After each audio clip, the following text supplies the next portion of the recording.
Hello बच्चों, let's see the question. The Ka and Kb values of alpha amino acids are very low. Explain. तो इस question को solve करना start करते हैं. क्वेश्चन को सॉल्व करने के लिए कॉन्सेप्ट यूज करेंगे ऑफ अमीनो एसिड्स. तो अगर हम स्ट्रक्चर ड्रॉ करें अमीनो एसिड का, तो ये कार्बन है, इसके पास एक कार्बोक्सिलिक एसिड ग्रुप होता है एंड यहाँ NH2 ग्रुप अटैच्ड होगा. एक हाइड्रोजन होता है, हाइड्रोजन यहाँ अटैच्ड होगा एंड एक एल्काइल ग्रुप अटैच होगा. तो अगर हम बात करें इस जो अमीनो एसिड है, इसमें हमारे पास एक एसिडिक हाइड्रोजन होता है एंड जो ये नाइट्रोजन है इसके ऊपर लोन पेयर प्रेजेंट होते हैं. सो ये जो अमीनो एसिड है इसी के अंदर रिएक्शन होती है एंड रिएक्शन होने की वजह से ये जो हमारा NH2 है ये एक H आयन एक्सेप्ट करेगा एंड NH3 पॉजिटिव हो जाएगा एंड ये जो कार्बन है इससे अटैच होगा CO नेगेटिव एंड यहाँ हाइड्रोजन है एंड ये है हमारे पास R. सो ये जो हमारे पास फॉर्म जो आयनिक फॉर्म आई है अमीनो एसिड की, इसको हम क्या बोलते हैं? This is zwitter ion. This is zwitter ion. Now अब जो ये क्वेश्चन में हमें गिवन है कि जो Ka एंड Kb वैल्यूज हैं अल्फा अमीनो एसिड की वो लो होती हैं.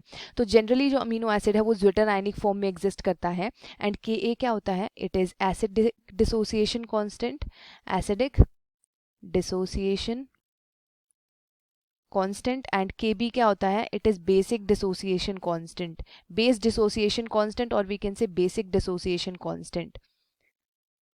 सपोज हमारे पास कोई एसिड है Ha, ये डिसोसिएट होगा in H positive and A negative में. तो हम Ka जो है इसको कैसे लिखेंगे?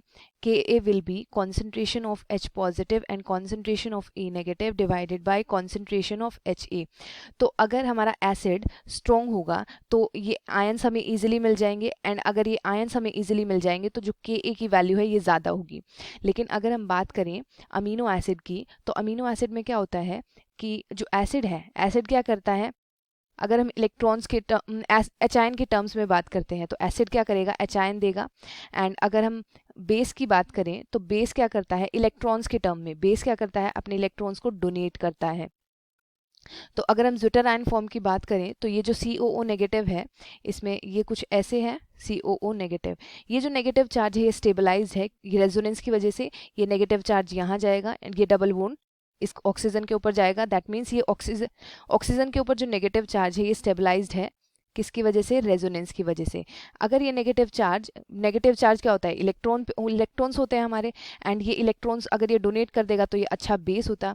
तो लेकिन यहाँ पे जो ये नेगेटिव चार्ज है ये स्टेबलाइज्ड है रेजोनेंस की वजह से. दैट मीन्स ये इसका जो बेसिक डिसोसिएशन कांस्टेंट है वो लो होगा, क्योंकि अगर ये अपने इलेक्ट्रॉन्स ही नहीं देगा दैट मीन्स ये डिसोसिएट नहीं हो रहा है तो जो Kb की वैल्यू है वो कम हो जाएगी.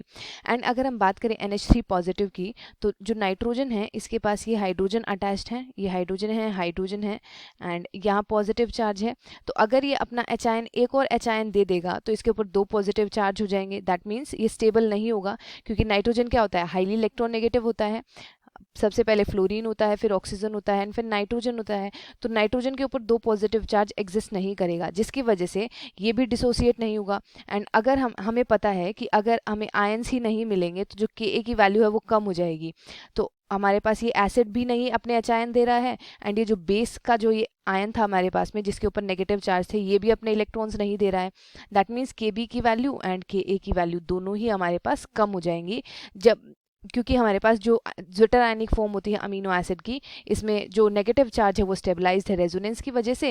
एंड जो ये NH3 पॉजिटिव है ये इसमें से H आयन नहीं जाएगा, क्योंकि दो पॉजिटिव चार्ज नाइट्रोजन के ऊपर स्टेबल नहीं होंगे. That is why Ka and Kb values low होती हैं. I hope you understood. All the best.